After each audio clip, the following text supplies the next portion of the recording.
Hi! Today I'm going to show you how to make these cute Spring Flora earrings. These quick and easy earrings can also be made in antique silver. So let's take a look at the products and tools we'll need today.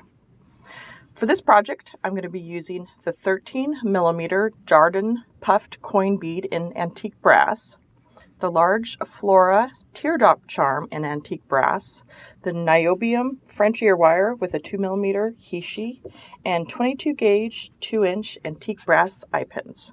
For my tools, I'll be using chain nose, round nose, and wire cutters. So let's get started.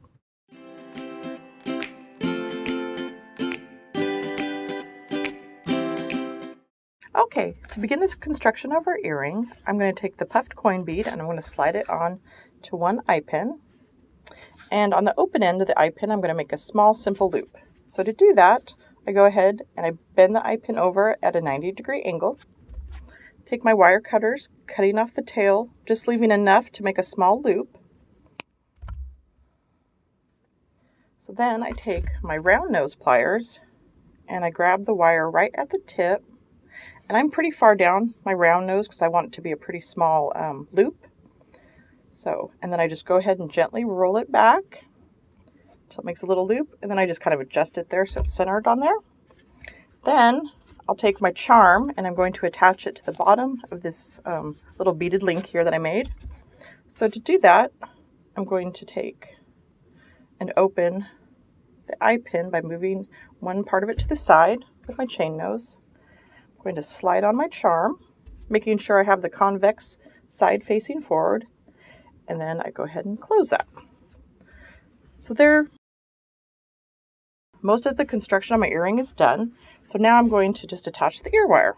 To do that, again, taking your chain nose, and you just move the loop to the side, and then you slide on your earring component that you made, and then you gently close the ear wire, and you have one earring done.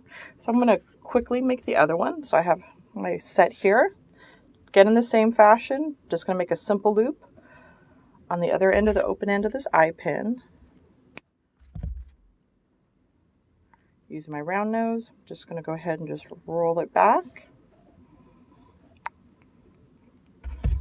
Then I'm going to open this bottom loop to attach my charm.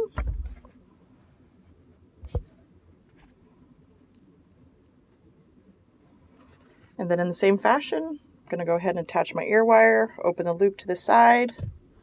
And again, when you're putting it on your ear wire, just make sure that the convex side is facing forward. Slide on your loop. And then gently close your ear wire. And now you have a full set to wear out. You can find all the products and tools for this inspiration design at fusionbeads.com.